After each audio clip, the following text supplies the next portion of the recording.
Today I just want to talk about two simple concepts. The first one will be reflection.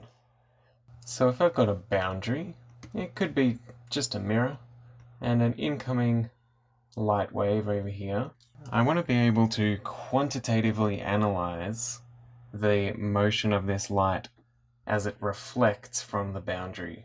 And the way we do that is by drawing a normal line, which is at 90 degrees from the boundary. And if I call this theta I, because this is the incident ray, and this is theta R, because this is the reflected ray. And the rule that I'm about to tell you is the same for light rays as it is for billiard balls bouncing off a corner of a pool table. Theta I equals theta R. Very, very simple. Our second phenomenon for this video is called polarization. A few episodes ago we talked about light as being a magnetic field and an electric field oscillating back and forth.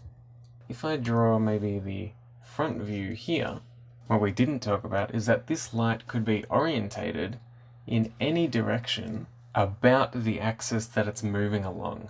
So if in this example the light is coming straight out of the screen about this central point, we could be looking at something that looks like this as well. Could take any angle. These are two of quite literally infinite possibilities. But physicists have figured out that there's a way to control the direction that the light is oscillating about with respect to the electric field. So for today, we'll just take the orange as the electric component.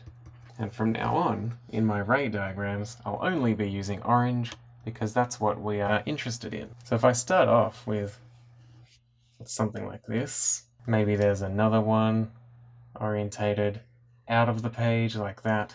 And if we think about all these different ways that the light could be orientated, what if there was a way to isolate, you know what? I only want light that's oscillating about a vertical axis. I want to block out all of the other light. And in fact, there is. And we call this polarization.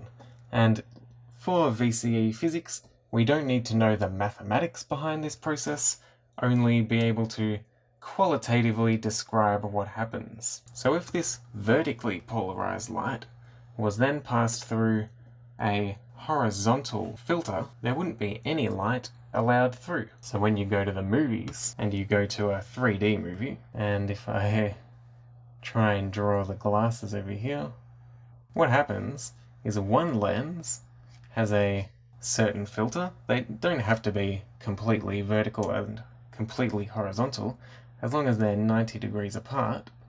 And there are two projectors, one of which will have light rays that oscillate about the horizontal direction. They will be able to pass through the right lens of these glasses, but not the left lens. And then our second projector has light that's polarized and oscillating about a vertical axis, and that is allowed through the left lens, but not the right lens. Filmmakers are able to utilize this technique to control which images your individual eyes are seeing, and they can play with your depth perception and all that sort of stuff. So there you have it, all about polarization described qualitatively for VCE Physics.